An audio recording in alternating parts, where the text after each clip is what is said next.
Hello সবাইকে, আমার নতুন একটি ব্লগে সবাইকে ওয়েলকাম।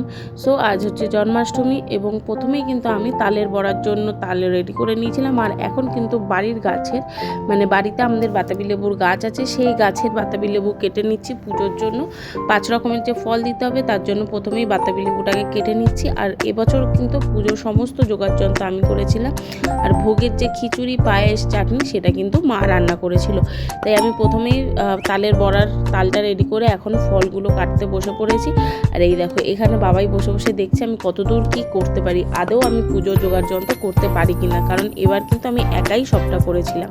দেখো আমি ফল কেটে নিচ্ছি আর ওরা দুজন মিলে কি করছিল জানি না। আর ওই দেখো আমার তাল রেডি হয়ে আছে।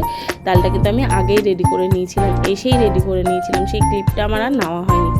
এরপর লেবুর বীজগুলোকে আমি ছাড়িয়ে নিচ্ছি, কারণ খেতে এমনি কাটা ফল খেতে খেতে প্রসাদ সবাইকে বিতরণ করতে করতে অনেকটা বিকাল হয়ে যাবে, তাই লেবুর বীজগুলো কিন্তু আমি ফেলে নিচ্ছিলাম। বাতাবি লেবুর বীজ এমনিও ফেলতে অসুবিধা হয় না, বড় বড়ই বীজ থাকে।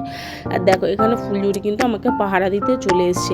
জিমির এখন অবধি পাত্তা নেই, কিন্তু জানো তো ওদেরকে আমি যে কি কষ্টে সেদিন আটকে রেখেছিলাম। ঘরে কোনো কাজ করলেই ওরা এত ডিস্টার্ব করে। আর দেখো মোটামুটি বাতাবি লেবু, পেয়ারা কাটা হয়ে গেছে। এবার কিন্তু আমি আমগুলো কেটে নিচ্ছি। বাজারে এখন আম মোটামুটি আমার চোখে কিন্তু সেই দিন পাওয়া যায় না। এত বৃষ্টি হচ্ছিল, বাজার করাটা জন্মাষ্টমীর আগে কিন্তু খুব ডিফিকাল্ট ছিল। আমাদের বাড়ির এখানে এত জল জমে গেছিলো জায়গায় জায়গায়, যে বাজার করতে যাওয়াটা কিন্তু একটা বড় হ্যাট্রিকের কাজ ছিল। আর দেখো আমি এর মধ্যেই কেটে নিচ্ছি, আম কাটা হয়ে গেছে। এবার আমি শশা কেটে নিচ্ছি। আর জানো তো আমি না বহু বছর বাদে আবার পুজোর জোগাড় যন্ত্র করছি। বিয়ের পর কাজের প্রেশারে হয়ে উঠতো না। আর গেলবার আমার পিসি মারা গেছিলো, সেই জন্য কিন্তু আমাদের জন্মাষ্টমীর পুজো বাড়িতে হয়নি। তাই এবছর প্রায় বলতে পারো আমি নিজে পুজো জোগাড় যন্ত্র প্রায় 2 থেকে 3 বছর বাদে করছি। আর বাড়ির পুজোও প্রায় 2 বছর, লাস্ট কিন্তু আমাদের 2022-এ জন্মাষ্টমী হয়েছিল, 2023-এ কিন্তু আমাদের জন্মাষ্টমী হয়নি। আবার 2024-এ আমাদের জন্মাষ্টমী হচ্ছে। এখন আমি ফলের শশাটা কেটে নিচ্ছি। শশাটা জানো তো ফার্স্টে ভাবছিলাম লম্বা লম্বা করে দেবো, কিন্তু তারপর ভাবলাম যে না, শশাটা যখন দিচ্ছি কুচি কুচি করেই কেটে দিই, দেখতে ভালো লাগবে আর বেশ অনেকটা পরিমাণে সাজানো যাবে। যদি আমি সব শেষ করে থালা গোছাবার সময় সুযোগ পাই, তাহলে কুচি কুচি শশাগুলো কিন্তু অনেকটা হবে। এবার আমি দেখে নিচ্ছি বাবা প্লাস্টিকেও অনেক ফল এনেছিল, যেমন ধরো আপেল, মুসুম্বি লেবু, কাঁঠালি কলা, এগুলো সব এনে রেখেছিল। সেইগুলোও কিন্তু আমি প্যাকেট খুলে বার করে নিচ্ছি। জানো তো আমরা প্রচুর জন্মাষ্টমীর আগে চিন্তায় ছিলাম। আমার বাবার একটা শরীরের টেস্ট দিয়েছিল, আসলে দাঁতে খুব ব্যথা ছিল, তো সেই জন্যই কিন্তু দাঁতের একটা টেস্ট দিয়েছিল, তো সেই নিয়ে খুব চিন্তায় ছিলাম। আর দেখো বলতে বলতেই জিমি চলে এসছে। জিমিও কিন্তু ভাবছে যে এখানে কি হচ্ছে, মাম্পি দিদি এখানে বসে বসে কি করছে। আর জানো তো আমি কাজ করার সময় হাতের সামনে যদি কেউ এসে আমার ডিস্টার্ব করেছে, আমার কিন্তু খুব অসুবিধা হয়। আসলে বাড়িতে আমি সবসময় একা কাজ করি, তো সেই জন্য অন্য কোথাও কাজের সময় ডিস্টার্ব করলে খুব হয়। ওই জন্য দেখো আমি হাতের সামনে লাঠিটা নিয়েই বসেছিলাম। আর ফুলঝুরি তো ভয় আমার কাছেই আসছে না, ও দূর থেকেই পালিয়ে যাচ্ছে। দেখো ও এখানে এসে ভাবছে জিমি মার খাক, খেলে খাক, আমি দূর থেকে দেখি, দূর থেকেই মার খাবো, নয়তো দূর থেকেই পালিয়ে যাব।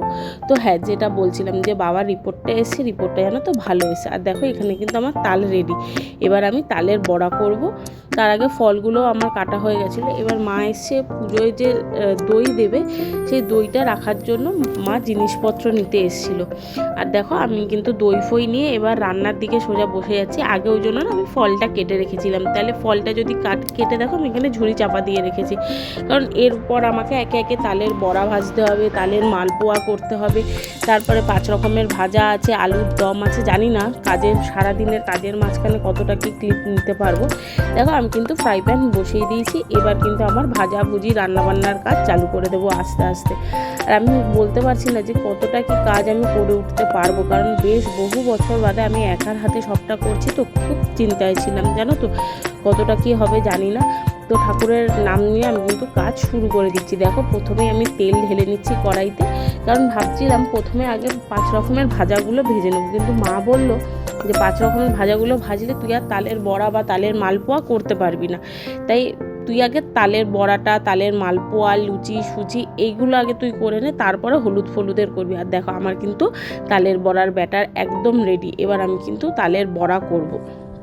আর জানো তো বাড়ির বড়া করা বাড়িতে খাওয়ার জন্য তালের বড়া করা আর পুজোর জন্য তালের বড়া করা দুটো কিন্তু আলাদা। তাই আমি ব্যাটারটাকে ভালো করে মেখে নিচ্ছি।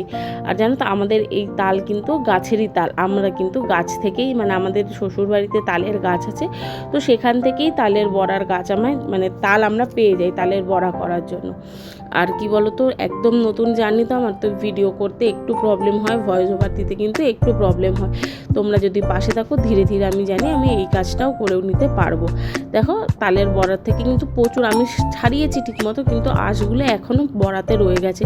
তাই আমার বর ওপর থেকে বলছিল যে আঁশগুলোকে ফেলে দাও। আমি ওই জন্য ওকে বলছিলাম যে দেখো এরকম একটা একটা করে যদি আমি আঁশ ফেলতে থাকি তাহলে তো আমার অনেক সময় চলে যাবে, পুজোর কাজ করতেই পারবো না। দেখো ভগবানের নাম নিয়ে কিন্তু তালের বড়ায় আমি একটা একটা করে তেলে কিন্তু বড়া ছেড়ে দিচ্ছি। আর ভগবানকে খুব করে ডাকছিলাম যেন সব কিছু ভালো মতো করতে পারি। আর সত্যি কথা বলতে কি জানো, পুজোর পর যখন আমরা ভোগ প্রসাদ খেয়েছিলাম তখন প্রত্যেকে বলেছিল প্রতিটা জিনিস খুব ভালো হয়েছে। প্রতিবার তো তালের বড়া, আলুর দম, 5 রকমের ভাজা এসব করি, অসুবিধা হয় না, কিন্তু এবছর জানো তো একটা নতুন জিনিস ট্রাই করেছিলাম, দুটো নতুন জিনিস ট্রাই করেছিলাম। একটা ইন্টারনেট দেখে মাখন বানানো তৈরি করা শিখেছিলাম, তাই মাখন বানিয়ে গোপু সোনাকে দিয়েছিলাম। আর কিন্তু বানিয়েছিলাম তালের মালপোয়া। কিন্তু সত্যি বলতে দুটো জিনিসই কিন্তু খুব ভালো হয়েছিল, আমি ভাবতেই পারিনি। বাকি জিনিসগুলো তো ভালো হয়েই ছিল, কিন্তু ওই জিনিসগুলো খুব ভালো হয়েছিল। এখানে দেখো আমার ঠাকুমা আমাকে ফোন করেছিল, ঠাকুমা বলতে বাবার পিসি, যে কতদূর কী করছিস, এবছর পুজো টুজো হচ্ছে কিনা, আমি কিন্তু সেই কথাই বলে নিচ্ছিলাম। আর দেখো এখানে আমার বোন ভিডিও করতে করতে পাগলামো শুরু করে দিয়েছিল, ও কিন্তু উপোস করেছিল জানো তো।